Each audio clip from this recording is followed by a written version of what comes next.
Dabhoi ring road પર અંબિકાધામ એપાર્ટમેન્ટમાં balcony ધરાશાયી. એક મહિલાને દવાખાને ખસેડવામાં આવ્યા.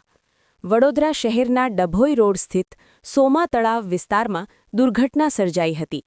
બીપીએસ સ્કૂલની બાજુમાં આવેલા ડભોઈ રિંગ રોડ પર સ્થિત અંબિકાધામ એપાર્ટમેન્ટના બીજા અને ત્રીજા માળની બાલ્કની અચાનક તૂટી પડતા હાહાકાર મચી ગયો હતો.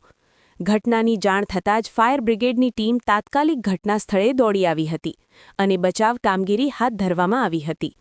બાલ્કની ધરાશાયી થતાં બીજા અને ત્રીજા માળના અંદાજે 8 ઘરના રહેવાસીઓ મકાનમાં ફસાઈ ગયા હતા. ફાયર બ્રિગેડના જવાનો દ્વારા ઝડપી કામગીરી કરીને લોકોને સુરક્ષિત બહાર કાઢવાની કામગીરી હાથ ધરવામાં આવી રહી છે.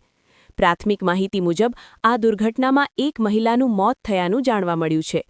ઘટનાને લઈને વિસ્તારમાં ભારે ચકચાર મચી ગઈ છે.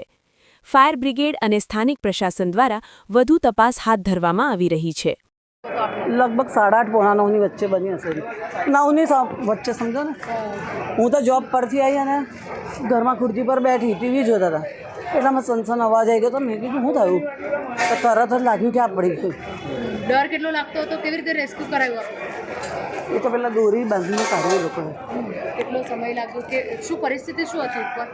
પરિસ્થિતિ તો બીક જેવી તો હોય ને મેડમ, કે શું થશે હવે, કેવી રીતે ઉતરીશું, બધું ખરું ને. કેટલા પરિવાર રહે છે અહીંયા આગળ?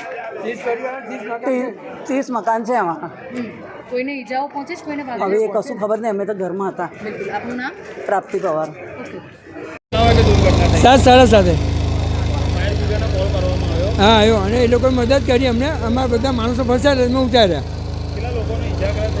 ઇજાગ્રસ્તને એક જણને થઈ છે, એક લેડીઝને. બીજું કશું નાના નુકસાન થયું આ લોકોને. જે બનાવેલું હતું એ લોકોને નુકસાન થયેલું છે. નારાયણભાઈ સોની. સાંજે 7:30 પોણા 8 પછીનો કોલ છે અને વડોદરા ફાયર ઇમરજન્સી સર્વિસ તરફથી જેવો કોલ મળતા તુરંત જ ફાયર બ્રિગેડના કર્મચારીઓ ઘટના સ્થળે પહોંચી ગયા છે. એમાં ખાસ કરીને પાણીગેટ ફાયર સ્ટેશનથી પહેલો ટર્નઆઉટ, ગાજરાવાડી જીઆઈડીસી અને દાંડિયા બજાર વડીવાડી ફાયર સ્ટેશનથી ઘટના સ્થળે કર્મચારીઓ વાહનો બચાવ કામગીરીના સાધનો સાથે પહોંચી ગયા હતા. અને જે બિલ્ડિંગ જે છે સ્કૂલની સામે છે, સોમાતળા વિસ્તાર, અંબિકાધામ જે બિલ્ડિંગનું નામ છે, એ બિલ્ડિંગમાંથી ગ્રાઉન્ડ +3 ફ્લોર હતા. એમાં બાલ્કની જે છે ધરાશયી થઈ. જે બાલ્કની દ્વારા સ્ટેરકેસ તરફ આવી શકાતું એ જ વિસ્તાર, એ જ બાલ્કની ધરાશયી થતાં ત્યાં લોકો ફસાયા હતા અને એ લોકોને બચાવ કામગીરી કરી સુરક્ષિત રીતે ઉતારી લીધા છે. અત્યારે અમારા ઇમરજન્સી ટેન્ડર જે કહેવાય, હોલ માટરોના સ્પેડર, કટર વગેરે, એનામાં એ રેસ્ક્યુ માટેનું ખાસ જે બ્રોન્ટો સ્કાયલી 45 મીટર જે છે એનો ઉપયોગ કર્યો હતો.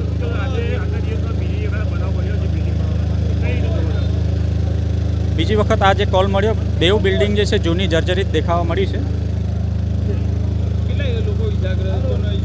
અત્યારે જ્યારે અમે પહોંચ્યા ત્યારે સ્થાનિક લોકોએ એવું કીધું કે મહિલા એક ઇજાગ્રસ્ત થઈ હતી. ત્યારબાદ તો વડોદરા ફાયર સર્વિસના કર્મચારી અધિકારીઓ એમને બધાને રેસ્ક્યુ છે. આગળની કામગીરી અત્યારે જે બિલ્ડિંગ સ્ટ્રક્ચર સ્ટેબિલિટી ચેક કરવા માટે નિર્ભયતા શાખા, જે ખાસ એના જે બિલ્ડિંગના નિષ્ણાંતો હોય એમની ટીમને અત્યારે ઘટના સ્થળે બોલાવી લીધી છે. એ લોકો બિલ્ડિંગ સ્ટ્રક્ચર સ્ટેબિલિટી ચેક કરશે અને ત્યારબાદ આ બિલ્ડિંગમાં રહેવા લાયક છે કે કેમ